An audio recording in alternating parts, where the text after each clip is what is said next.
The morning she signed the divorce papers, the sky over Toronto looked exactly the way it always had. Gray. Indifferent. The kind of overcast that makes you forget the sun was ever real. Vivian Holloway sat at the kitchen table she had picked out herself 7 years ago in a shop on Queen Street West, where the owner played Chet Baker on a record player and let you take your time. She remembered thinking the table was too big for just 2 people. She bought it anyway, because she'd imagined a fuller house one day. Now she sat at one end of it, a pen in her hand, and the papers spread out in front of her like an invoice for something she couldn't return. Her husband, soon to be her ex-husband, had left the documents with the housekeeper the night before. He hadn't even come himself. He'd sent them the way you'd send back a coat that didn't fit. His name was Clifton Mercer. The Mercer, if you read the business section of the Globe and Mail with any regularity. Founder and CEO of Mercer Capital Group, one of the fastest-growing private equity firms north of the border. A man whose face had appeared on 4 magazine covers in the past 2 years alone. And Vivian had loved him. God, she had loved him in the way that makes you reckless, in the way that made her overlook things she should have looked at directly, in the way that costs you. She signed. She didn't cry until she was outside, walking to the streetcar stop in the cold. She didn't even know she was crying until a woman in a green parka touched her arm and said gently, "Hon, are you okay?" And Vivian looked at her and had absolutely nothing to say. She wasn't okay. But she nodded anyway, the way Canadian women do, and said she was fine, thank you, and she got on the streetcar and rode it all the way to the end of the line.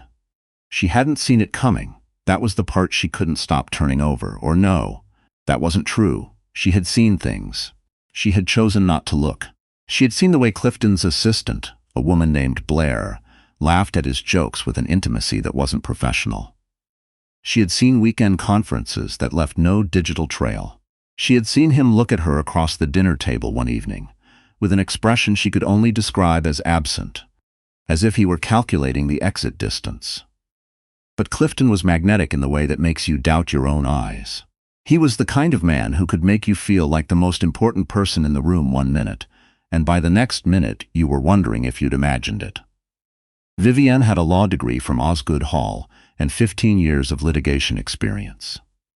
She had argued in front of the Ontario Court of Appeal. She had made grown men reconsider their positions with a single well-placed question. And yet she had believed him, over and over, because it was easier than the alternative. The alternative arrived on a Tuesday in March, in the form of a photograph sent anonymously to her personal email. Clifton and Blair at a hotel in Montreal, the kind of photo that is unambiguous, the kind that removes all the exits. She had sat with that photo open on her laptop for 45 minutes before she closed it. Then she went to the kitchen and made tea. Then she went back to her desk and drafted the most precise, devastating legal brief of her career. Because she had a filing deadline, and the client was counting on her, and some part of her had understood. Even then, that work was the only thing she could actually control. She didn't confront Clifton that night, or the night after. She needed to think. She needed to build her own case before she walked into that courtroom. By the time she brought it up, she had already spoken to her own lawyer. Clifton hadn't even looked ashamed.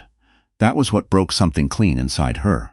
He had looked, if anything, relieved, as if she'd finally said the word he'd been waiting for her to say, so that everyone could get on with their lives. The months after the divorce were quieter than she expected. Grief is strange that way. It doesn't always arrive as noise. Sometimes it arrives as an enormous, padded silence, and you move through your days as if you're pushing through water. She stayed in the Leslieville house. Clifton had insisted she keep it, with a generosity she didn't trust at first, before she realized he simply had no attachment to it. He had already moved Blair into a condo in Yorkville. He didn't need the Queen Street table. She went back to work. She ran on the trail along the lake in the early mornings, when the light came up soft and pink over the water, the CN Tower still lit from the night before. She had dinner with her sister Genevieve on Thursdays, who brought wine and asked careful questions, and never once said "I told you so," which was the greatest act of love Vivian had ever received. She told herself she was rebuilding. She believed it, most days. What she didn't tell anyone, what she barely admitted to herself in those first weeks, was that something felt different. Her body felt unfamiliar. She was tired in a way that sleep didn't fix. She put it down to stress, to grief, to the particular exhaustion of rebuilding a life from pieces. She was 41 days post-divorce when she bought the test from the shoppers on Broadview, tucking it under a bag of groceries, like she was hiding it from herself. She sat on the bathroom floor for a long time after. Twin girls. That came later, at the first ultrasound, when the technician went quiet in a way that made Vivian's heart rate spike, and then said with genuine delight, "Oh, there are two." Two. Vivian stared at the screen. Two small shapes, two heartbeats, rapid and certain, filling the room with sound. She drove home in the snow and sat in the driveway for 20 minutes before she could go inside. She never told Clifton. She had her reasons. She had a whole legal brief's worth of reasons, examined from every angle, turned over in the early hours of the morning when the girls kicked, and she couldn't sleep. She had documented, in her own way, the things she knew. That Clifton Mercer had no interest in children, had made that clear from the first year of their marriage. That he had been, quietly and methodically, undermining her chances of becoming pregnant for longer than she'd known. It had come out at the ultrasound, actually. A conversation with her OB about medications, about the injections she had been taking, for what Clifton had described as a protocol recommended by a specialist he had found. A specialist, it turned out, that no licensing body could locate. The protocol had been designed to suppress ovulation. She had taken it faithfully, trusting him, because she trusted him.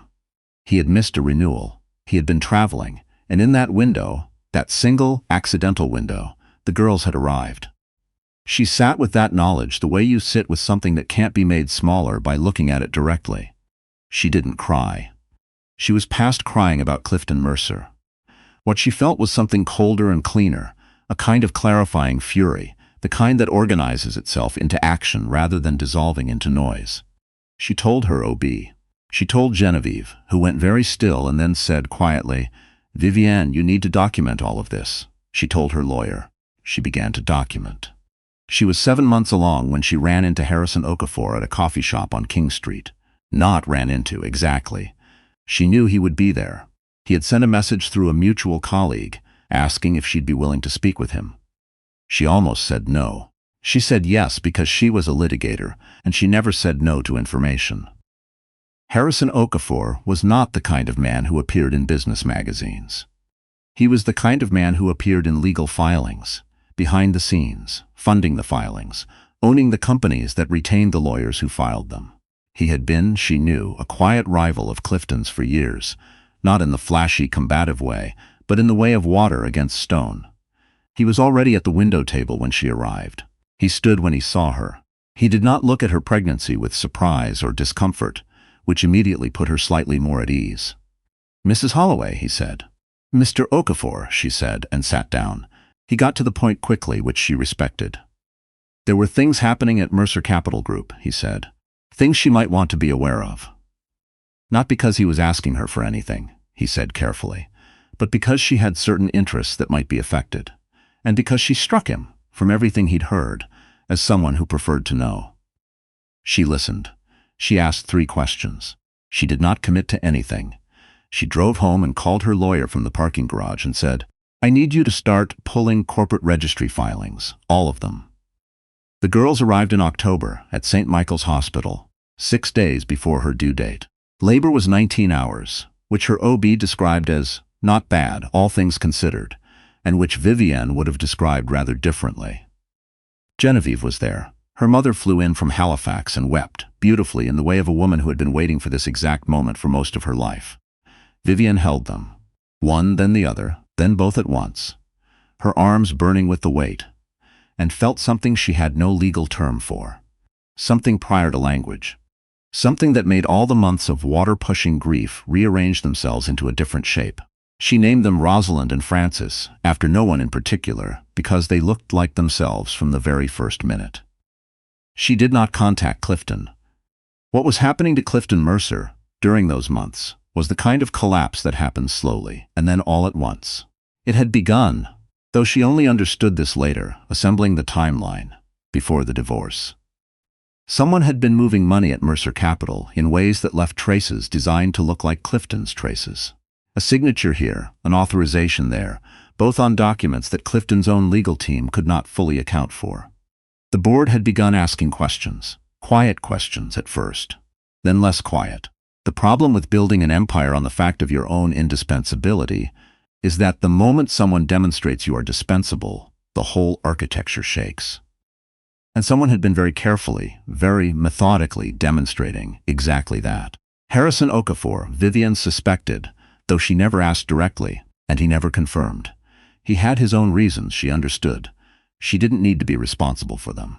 By the time Rosalind and Francis were 3 months old, Mercer Capital Group had faced 2 regulatory investigations, a board vote that stripped Clifton of operational control, and a lawsuit from a former senior partner that had, somewhat unexpectedly, produced evidence of the very real financial misconduct that the manufactured evidence had been designed to mimic. He had, apparently, been doing it anyway. The forgery had simply accelerated the discovery. Blair left. That detail arrived via Genevieve, who had heard it from someone at the gym, delivered with the restraint of someone trying very hard not to look pleased.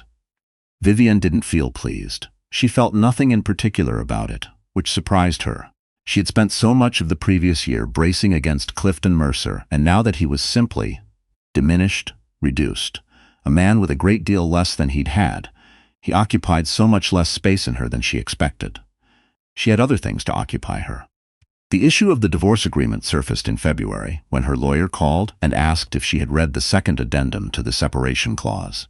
She had read it. She was a lawyer. She had read every word. The paragraph on page 12, her lawyer said. She pulled up the document on her laptop. She kept it in a folder she rarely opened, out of a kind of self-protective instinct, and went to page 12. The paragraph was a single clause, tucked between 2 boilerplate sections on property division, written in language that was technically standard and practically devastating.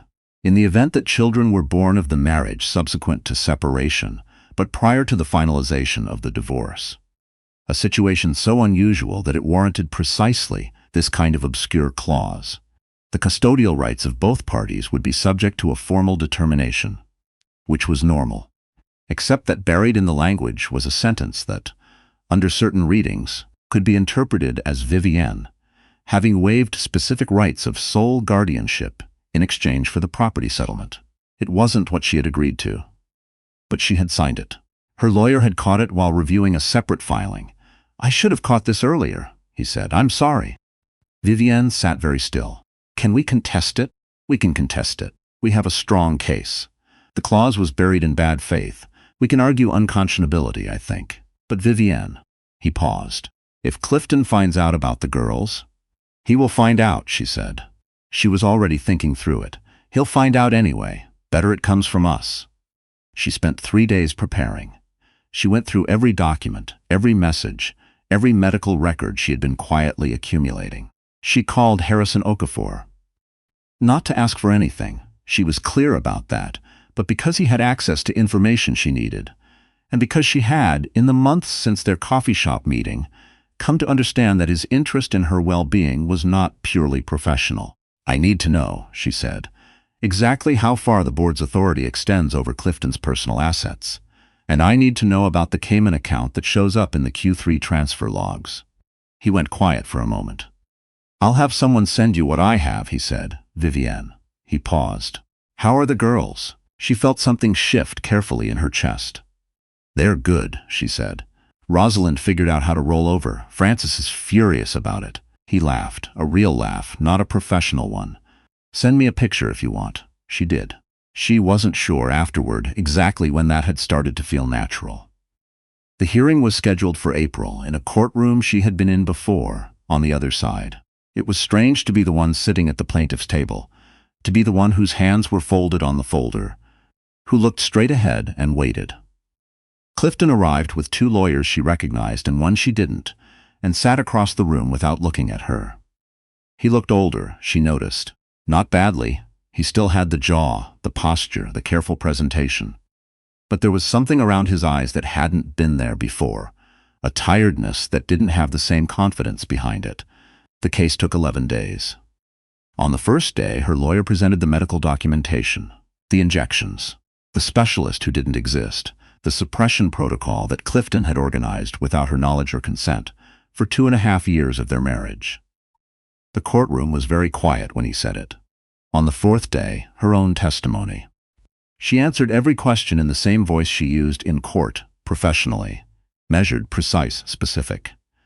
When the opposing counsel asked her why she hadn't disclosed the pregnancy to Mr. Mercer at the time of signing, she said, "Because I had been made, without my knowledge, unable to become pregnant for most of our marriage, and I had a legal and personal right to assess my own situation before making decisions about a pregnancy I did not know I was capable of having." Nobody in the room had anything to say to that. On the 8th day, the Cayman account documentation entered the record. Clifton's lawyers tried to have it excluded. The judge allowed it. On the 11th day, the ruling came down. Sole guardianship to Vivienne, with a structured access arrangement subject to quarterly review, contingent on certain conditions that Clifton would need to demonstrate his commitment to meeting. The waiver clause was invalidated. Unconscionable terms, the judge found, embedded in bad faith. She sat in the hallway afterward and pressed her hands flat on her thighs and breathed. Genevieve was next to her, not saying anything. Her mother was outside with the girls, in the courtroom nursery they'd arranged, because Vivienne had refused to leave them far. Her lawyer came out looking like a man who had done something he was proud of. "Go see your daughters," he said. She did not speak to Clifton after. There was nothing to say, and she had learned, somewhere in the middle of all of this, that the impulse to have the final word is almost always a trap. She didn't need a final word. She needed to get home before Rosalind and Francis needed their afternoon nap, and she needed to call her mother back, and she needed to pick up the dry cleaning she had forgotten 3 weeks in a row, and she needed to send the trust documents to her lawyer by Thursday. She needed, in other words, to live her life. It was enough. It was more than enough. Harrison Okafor took her to dinner the following Saturday at a small Italian place on College Street, where you could hear the table next to you arguing comfortably about hockey. She wore a dark green dress she had bought on a whim in November and hadn't had occasion to wear. He brought flowers, which she hadn't expected, and which made her feel something both uncomplicated and terrifying. "You didn't have to do this," she said. "I know," he said. "That's generally the point of doing it." She laughed. It surprised her, the laugh, sudden and genuine, the kind that hadn't come easily for a while. He asked about the girls, with the specific curiosity of someone who had actually been listening to everything she'd told him. About Rosalind's single-minded determination to stand before she could properly sit. About Francis's apparent personal grievance against sleep. He remembered the details. That mattered to her, the way few things had. She told him she wasn't sure where she was, exactly, in terms of what she was ready for. He said he understood, and she believed him, because he didn't follow it with a but, and because he refilled her water glass without being asked, and because they stayed at that table for 3 hours, without either of them checking their phones once. The city was lit up when they walked out. College Street alive, in the way Toronto gets in spring, when everyone comes back outside like they've been let out of something, and the restaurants spill onto the patios, and you remember that winter was never going to last forever. It never does. She walked home through it, under the streetlights, her coat open for the first time since October. The girls were asleep by the time she got in. She stood in the doorway of their room for a long moment. Rosalind sprawled as if she'd been flung from a great height, Francis curled and meticulous, even in sleep, and felt the specific, enormous quiet of it.